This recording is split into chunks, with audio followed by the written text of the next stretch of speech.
Hello all my friends out there, Ron back again for another video. These are glory days, not gloomy days. Glory for the righteous, gloomy for the wicked. I am repeating Manuel Johnson, and it seems like every time I put this hat on, and I just put it on, have you ever seen the movie Over the Top? When Lincoln Hawk puts his hat on, he puts it on backwards, goes like this, and how he switches into, you know, power mode. They gave him more power to win the arm wrestling matches. If you've ever seen the movie, it's a very old movie from the 80s. You gotta see it. Sylvester Stallone, Over the Top. He puts that hat on and becomes, you know, a strong arm wrestler. I mean, if you go from there. But that is what I feel like when I put this hat on. I feel glorious. I feel like, you know, this hat's been blessed. And who would have thought a hat, you know? But God can do many things. I mean, Manuel Johnson has said that that he has prayed and blessed over these hats, and they really are a blessing to wear. So I'm going to wear them. They put me in a good mood when I wear them. So, you know, it's amazing. God's amazing in what he's doing. So today I wanted to continue on and talk about end times itis, and also talk about Isaiah 60. And I read this verse and it just blew my mind when I read it. Johnny Enlow referred to it in the last couple of videos. I posted his message on end times itis, and so I wanted to refer to that today. But before I do, I want to thank everyone for watching me. I want to thank everyone for coming on the channel. Spread these videos around. These are very, I think, insightful, important videos, and I am not an expert or a prophet by any means, but I am following the prophets. Yes, I had a dream, a rapture dream, which I'm referring to all the time in my videos. And so, again, if you have not seen that, go back, and I'll even post a link to it, to my rapture video down below if you would like to check that out, because I'm going to refer to that too. And again, I'm talking about glory days, not gloomy days. And I know things are really starting to like pep up into the prophetic world, also into the world that is going on in the news and so forth, in the real news, not the fake news and what the mainstream media likes to show, and all the censorship and so forth. So just a lot of things going on. I am moving. I want to let everyone know that I am moving to Texas, where I have not lived in 28 years. I lived there for a while with my family, and now I'm moving back down there to be with my family.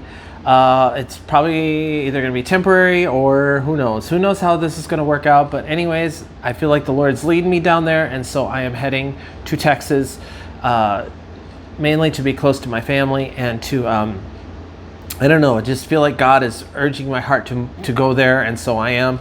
And so, yeah, I'm looking forward to that. I'm not looking forward to the really hot weather. If you're from Texas, you know what I mean.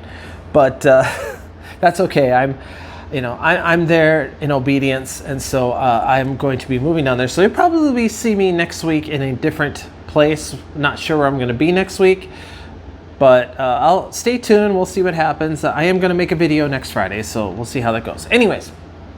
So today I wanted to talk about, continuing on about end times itis, how we have been fulfilled, and we have been just amazed, and so much information that has come in the past 4 decades, how many have predicted end times, how many have, all of them have been wrong, obviously. And how they continue on to forecast the coming of Jesus Christ. And I am just going to, again, I have been cured of end times itis. I am not relying on the rapture anymore. I am occupying and I'm obeying what the scripture says, to continue on to occupy, to spread the gospel, to spread the good news, to spread the love. That's what this channel is all about. It's about spreading the good news, spreading the gospel, spreading the love, glory days, not gloomy days, and following the prophets. And here's the observation I made too. Have you noticed that there has been a a multitude of prophets that just came out of like nowhere. I don't remember, back in the 80s and 90s of prophets. I've heard of I've heard of the prophetic movement, but mostly it was about end times. So they were always end times prophets. They always predicted the coming of the Lord. And those are the prophets I heard. I never heard about glorious days. I never heard about kingdom age. I never heard any of that. And then Kim Clement came out, and Bob Jones, and people like that who came out and were like, who are these people? What are they all about? But they were, they had a lot of love in them. They had a lot of like compassion and care for the people and for the church. And when I began listening to them, and I began listening to especially Kim Clement, and then hearing about Donald Trump becoming president, there was predictions back in 2007 of him, another one 2011, and so forth. There were predictions that Donald Trump was going to be president. I'm like, these people are crazy. Donald Trump president? Who would have thunk? But he's actually been the best president we have had in an extremely long time.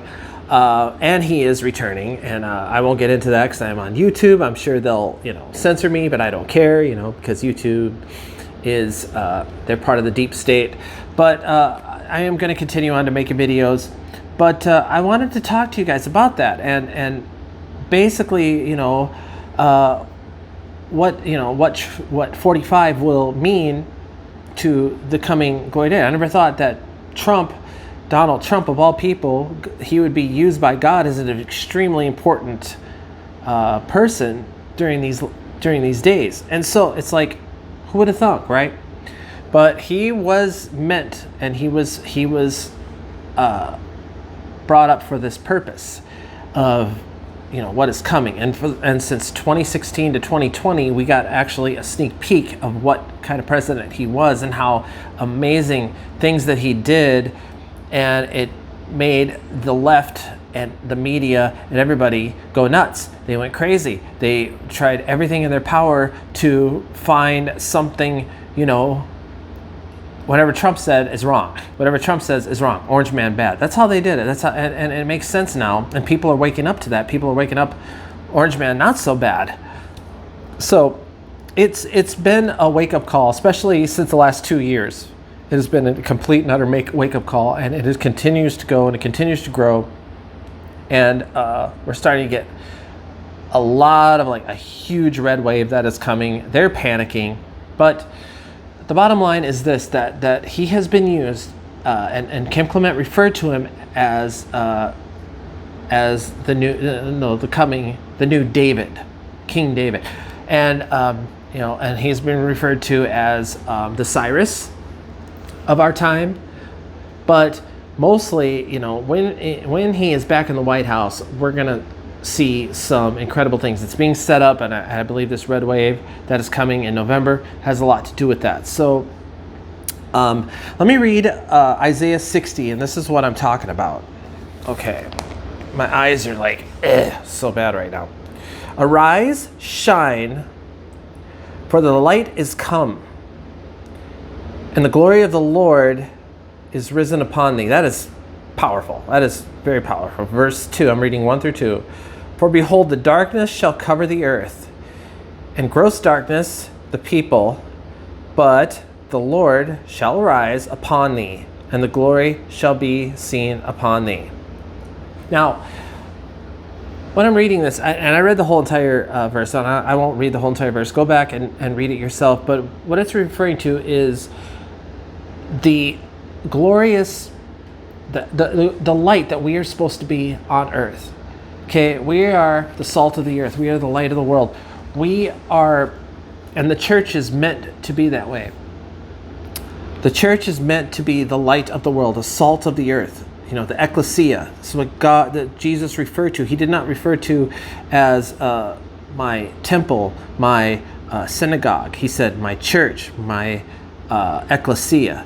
And so we are to be that light. We are to be that glorious light to shine upon the darkness of this earth. Okay?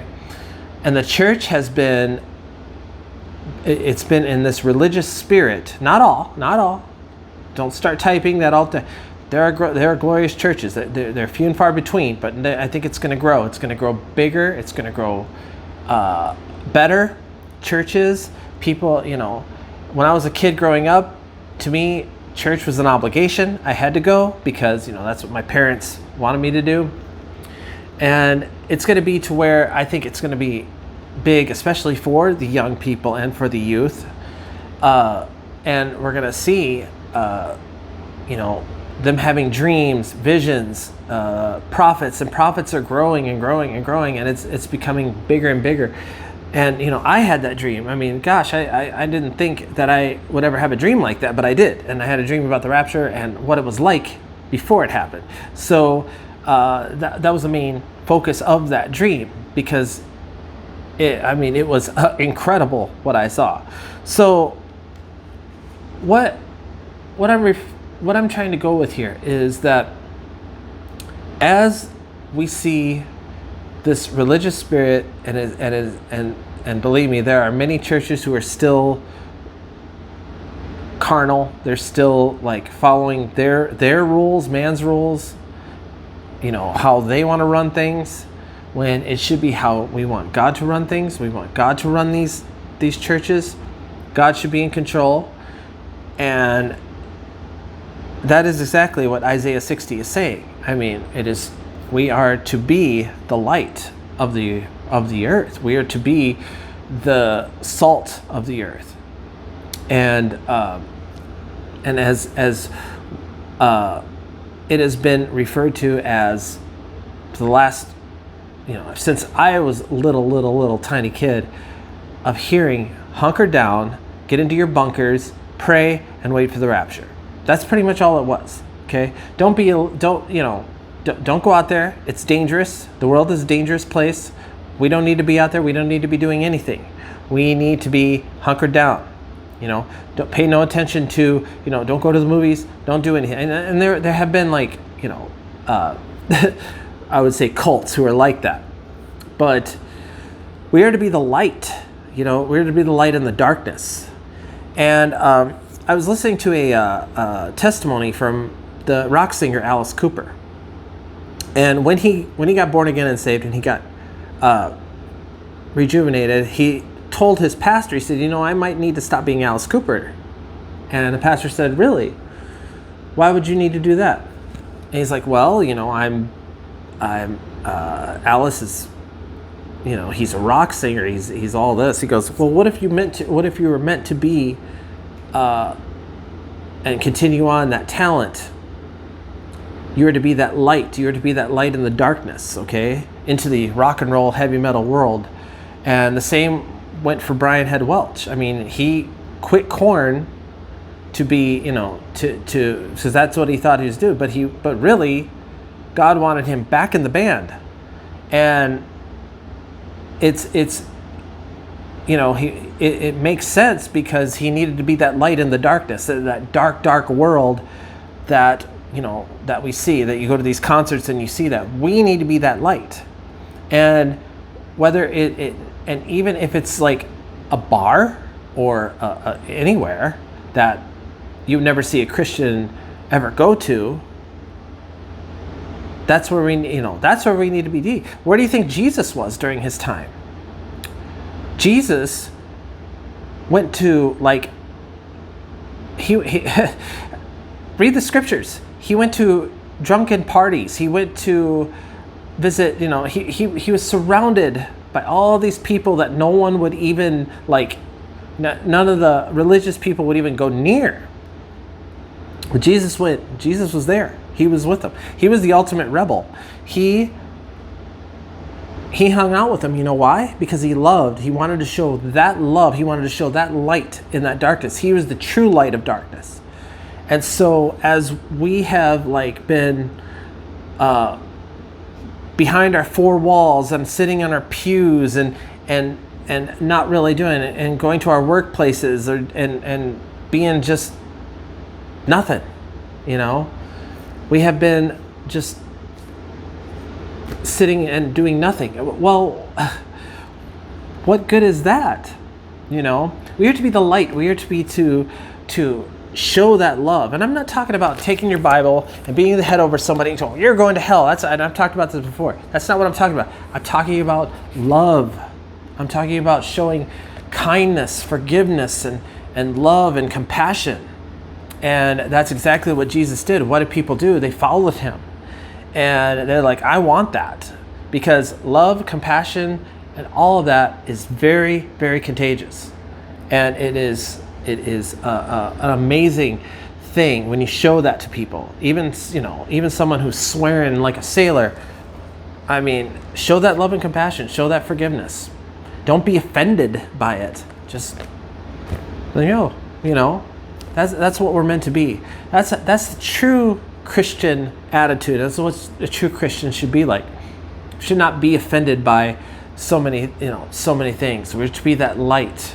Okay, we're to be to show God's glory, and it's going to get to the point where we are going to have glory just pour out of us. We're going to have that light pour out of us, and people will be like, I got to have that. I need that. You know, I've been lost my whole entire life. I want that in me. And so that is what Isaiah 60 is referring to. We are the light. We are to be that light in that darkness. We are to be the salt of the earth. No matter what people do or say to you. And Jesus in Matthew 5 says, love your enemies. Pray for those who persecute you. And forgive one another. Forgiveness is hard. I get it. But as human beings, I understand. But we still need to show that forgiveness, no matter how heinous someone did in your life. So, guys, it's incredible what God is doing nowadays, and I'm hoping and I'm praying that we continue. We'll be that light in that darkness, you know, and stop being offended and stop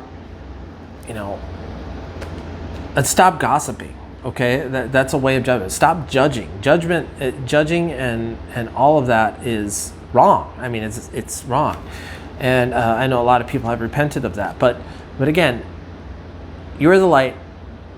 You are the salt of the earth.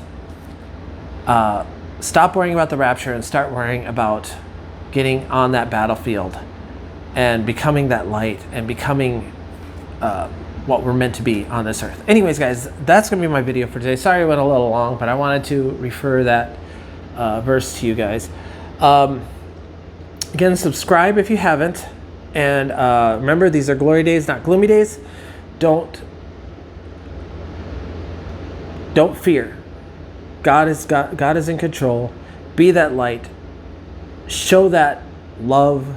Show that forgiveness. Show that compassion to people. And believe me, it does take effect. Anyways, that is my video for today. Thank you all for watching. God bless you. We'll see you in the next video. God bless. Bye for now.